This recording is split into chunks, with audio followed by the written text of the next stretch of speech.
Hello and thanks again for tuning in to the Griffin Report. My name is Sam Griffin, and on today's episode we're going to be talking about MLB 2K10, the latest game released by 2K Sports for the Xbox 360 console, and the chance for $1 million for you as a gamer to win if you pitch the perfect game.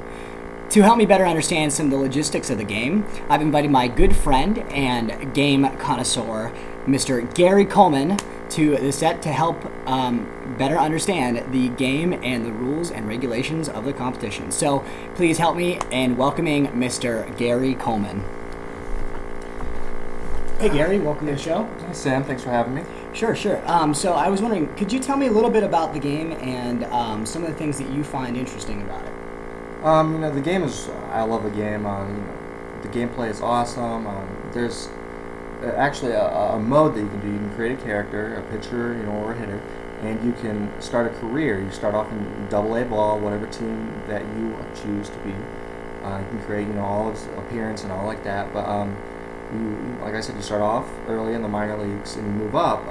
You have specific goals throughout the game that you can do and complete.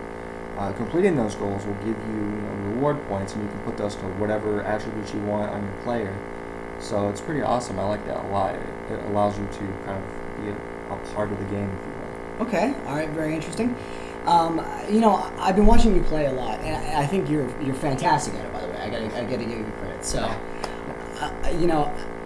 I just have to ask though. It looks a little bit different than some of the other games that MLB games that I'm used to watching. Can you explain a little bit of the gameplay for me? Yeah. I primarily play in my career. I have a pitcher and a center fielder. So in the career mode, that's only for career mode, by the way. You have I'm not really sure if there's a name for it, but it's more of an abbreviated game. Okay. Since it's your career, your player. You only play, when it's your turn to hit throughout the lineup. So you will only, bat like 3 to 5 times a game, and then you will have, certain fielding situations throughout the game, and it focuses on you, the player, and you only play when you are supposed to or when you need to. So you don't have to play every single inning. Do you think that takes away from the overall success of the game? Well, I really don't know. I like the career mode a lot because like I said, it focuses on you and it gives you, kind of somewhat of a perspective of, a little immersion in the real life. There's also, a franchise mode you can choose, again, whatever team you want, and you can play as every player if you want to do that. But, the career mode gives you a different way to kind of play the game. So it's really up for the gamer to decide him or herself? Yeah, definitely. Okay, all right. Now, I know that a lot of people are probably wondering how can they win $1 million? I mean, it seems pretty simple to pitch a no-hitter. Yeah. Have you ever pitched a no-hitter? I'll get to that. Yeah, initially the $1 million thing got my attention. I haven't bought a game from 2K, baseball at least, since 2007. And from what I had read, and heard, the games didn't seem like they were that great. So what made you want to buy this one then? Well, the $1 million challenge, initially got my attention. After, kind of hearing about that and watching trailers of the game, it seemed like it was pretty good. It seemed like they'd done a lot of good stuff to, beat it up. I went on a site like GameSpot.com. They rated it a 7.5, and that's not amazing. But, it's a sports game, so, I think that's pretty decent in the sports realm. And they said, in their opinion, that this, edition, the 2K10 edition, was the best baseball game in 2K's series that they've ever made. So, I, having not bought it, a baseball game in 3 years, I felt like I should buy this one, and I like it a lot. Wow. Can you tell me a little bit more about the competition and some of the rules and regulations? Well, I checked into the $1 million thing. It seemed, the commercial that it has, all the stuff like that. So it was like, just pitch a perfect game and you will win $1 million. After I bought the game, if you start it up, if you're connected to the internet, a menu will come up and it says $1 million challenge. There's a website that they give you. It's called 2ksports.com/perfect game. and it has an entire list of rules and regulations for this. Whatever system you're using, you have to videotape your entire game. You have to start the videotape before you even turn the system on. The rules and regulations say about 5 minutes, or excuse me, 5 seconds, not 5 minutes. 5 seconds before you turn on the system, you have to verify that the gamer profile that you're using is yours. You have to videotape the entire game. It has to be clear enough to see the words, the stats, stuff like that. If you're able to pitch a perfect game, then you'll get a verification code. The camera, of course, needs to see this. It needs to be clear enough again to see the verification code. Throughout the game, you can't. Of course, it's a perfect game. You can't change pictures. You have to play constantly. Like you can't take a break for more than 60 seconds.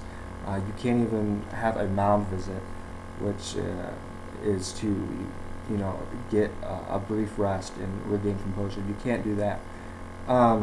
So with all these things hindering, I mean, on the players and gamers out there, do you think that it's really possible for somebody to pitch a perfect game? I really haven't played that much. I really don't feel like sitting around and videotaping these games until I pitch a perfect game.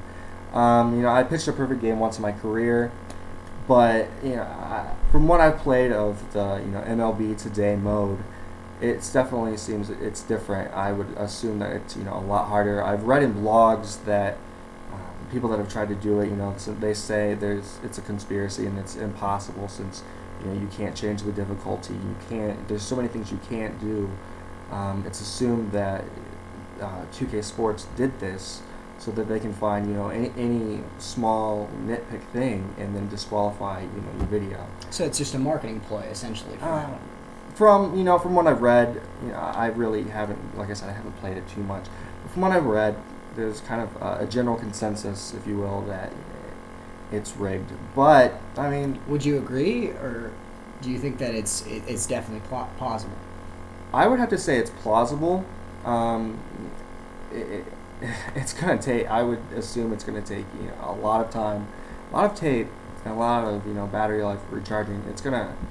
Like I said, I wouldn't want to sit around and do that, but I would think it's possible. Okay, definitely. All right. Is there a deadline for people to submit these their entries? May 11th is the deadline for the contest.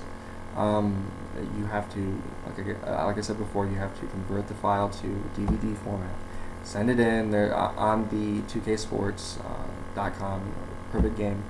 They give you all the mailing details, the address, and all the how you have to mail it and all this stuff. What you have to put on the disc, you have to have it, your name and your gamer tag or your gamer profile, the password and the complete verification. But from what I've read, if you complete the game before May 11th and you have that, whether it's the time on your video recorder or if it's before the deadline, you can still send it in. But like I said, I've only read that. I'm not really too interested in the $1 million game. But, it'd be nice to get, right? It would be nice, but it's definitely hard. Time. Yeah, I mean, obviously, it's going to take a lot of time. But for those of you who have the time to dedicate to this, contest and think that you're up for the $1 million challenge, go ahead and check out the rules at www.2ksports.com/perfect game.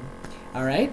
And one last question, just for everybody out there who is skeptical, please tell them that your name is actually Gary Coleman, and I know that they probably think that you're the celebrity from Different Strokes, but I am Gary Coleman. My parents love me. I'm white though, and I'm not short, so sorry to disappoint, but I am Gary Coleman. All right. Well, there you have it. So, thanks again for watching the Griffin Report. Until next time, this is Sam Griffin. This is Gary Coleman. Saying, see you next time on the Griffin Report.